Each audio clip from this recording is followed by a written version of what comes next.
Hi there, today is December 6th, and I'm not sure if it's this motherfucking moon that's coming up.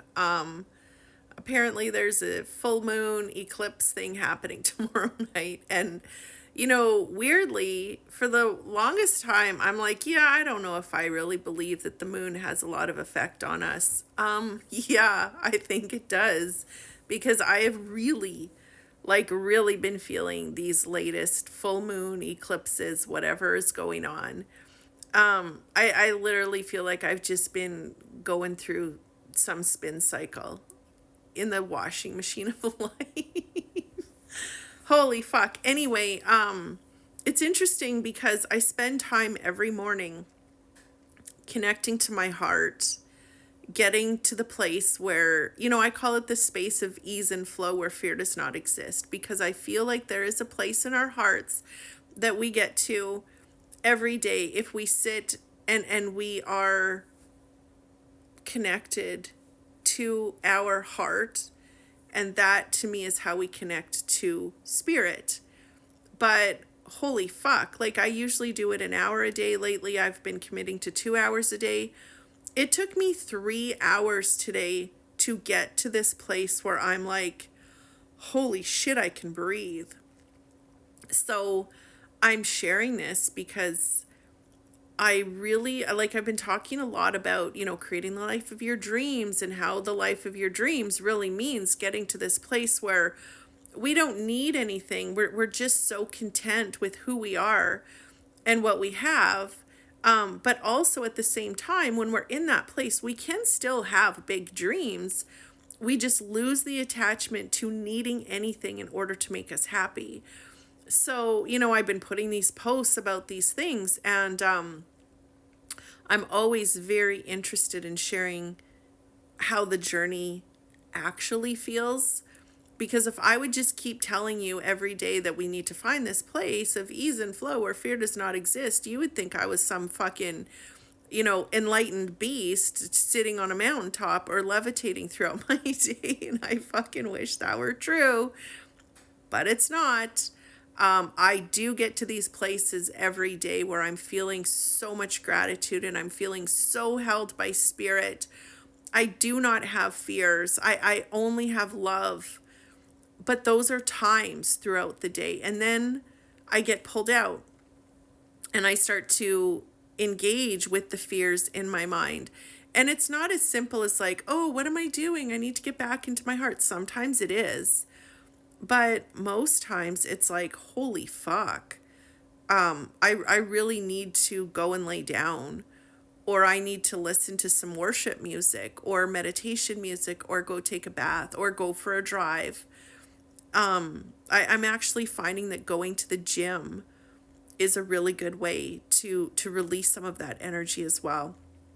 So what I just want to keep sharing is my journey, so that you don't feel alone on yours, because this is a daily commitment to becoming our greatest self, which to me is like the most content, fulfilled self that we can be in the moment throughout the day. So anyway, that's what I just want to continue to share. And so I did want to share today how it's felt like this fucking washing machine was just beating me up. But when we're on a journey of self-discovery, it means that we're becoming very aware of our patterns. We're becoming aware of our thoughts. We're becoming aware of our wounds. Like I've said before, you know, our past has programmed us through the neural pathways in our mind, which forms as beliefs, which creates the thoughts that we think, and our heart holds the wounds. So we have, we're programmed mentally, we're programmed emotionally, we're also programmed physically, because all of that shit that is stored in our mind, those belief systems, anything that we believe to be true very strongly, actually sets up as some kind of stress in our body because we think that we need to prevent certain things from happening or creating certain things, other things from happening in order to be safe, in order to be held, in order to be loved. And so our nervous system is just on this fucking mission to run from things or try to create things, which is actually fight or flight. And what we need to do is get into the moment, get into our hearts where we're truly connected with the divine. Insert your word here. Everybody calls it something different. It doesn't matter what you call it. What matters is that you connect with it every single day, multiple times a day. And this is what I'm learning in real time also is, okay, I've been meditating for at least an hour a day since 2016. I've spoken about that. I've been doing healing work since 2007, so almost 19 years. I've spoken about that. I've been doing this work for many years, and I am not at the place where I'm fucking levitating through my house all day. And what I continue to see is there is that space that can be reached, but it's work every day. It's a commitment. I kind of lost my train of thought, so I don't know if I just went out on a tangent here. If I did, I'm sorry. But this is what we get to do every day is find that connection to that love and truth that exists. And everybody, like I said, has a different word for it. But it's a thing. And you may not believe it's a thing, but when you start to feel it, you'll know it's a thing. There is love. There's truth. And it is our guide. And what I really, really am working on doing is creating everything that I can in order to help people to get into their hearts. Because you connect to Source in the moment, in the space between your thoughts, as you're connected to your heart. This is where you feel God. This is where you feel the divine spirit, source, whatever it is you want to call it. Like I said, doesn't matter what you call it.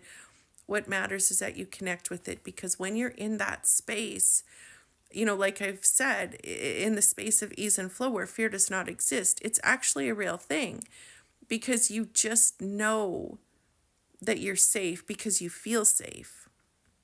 You know that you are loved because you feel love.